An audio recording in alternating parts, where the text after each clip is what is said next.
आप देख रहे हैं लाइव इंडिया हर पल। नमस्कार, आप देख रहे हैं लाइव इंडिया हर पल। मैं हूं आपके साथ रेखा मिश्रा। प्रधानमंत्री नरेंद्र मोदी की सरकार में केंद्रीय राज्य मंत्री रहे जॉर्ज कुरियन ने अपने पद से इस्तीफा दे दिया है।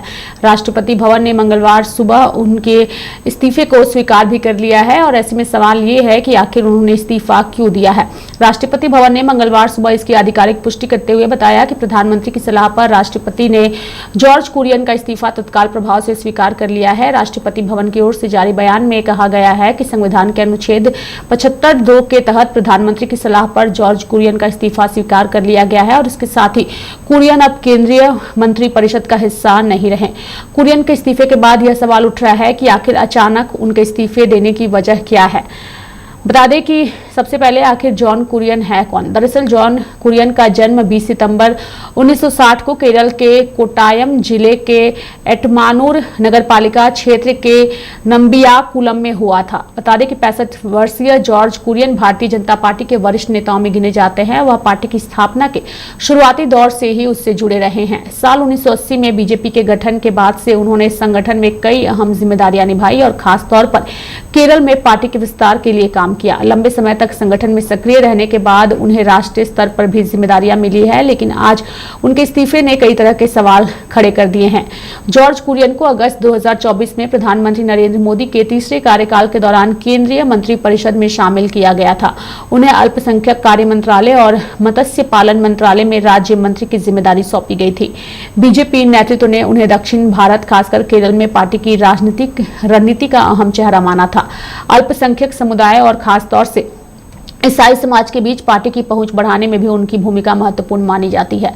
इस्तीफा देने की आखिर नौबत क्यों आई? दरअसल जॉर्ज कुरियन राज्यसभा सदस्य के रूप में मंत्री बने थे। हालांकि उनकी राज्यसभा सदस्यता की अवधि अब पूरी हो चुकी थी। भारतीय संविधान के अनुसार किसी भी केंद्रीय मंत्री का संसद के किसी सदन का सदस्य होना जरूरी होता है। इस बार उन्हें दोबारा राज्यसभा के लिए नामित नहीं किया गया।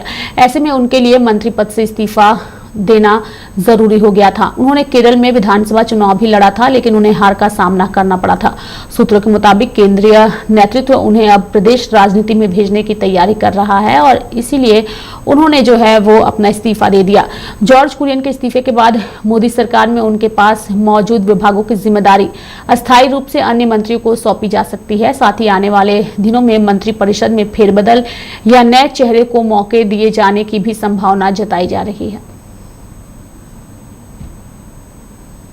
It is the prerogative of the government, the party, to decide who should be the ministers.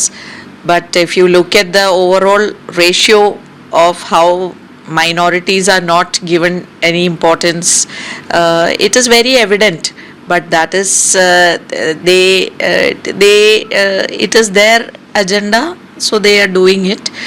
But it is always good to have everybody in place, for everybody given place and respect.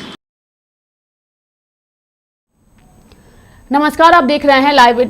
माफ करिएगा, मेरे साथ फिलहाल इस खबर में अभी के लिए इतना ही। आप देखते रहिए लाइव इंडिया हर पल। नमस्कार।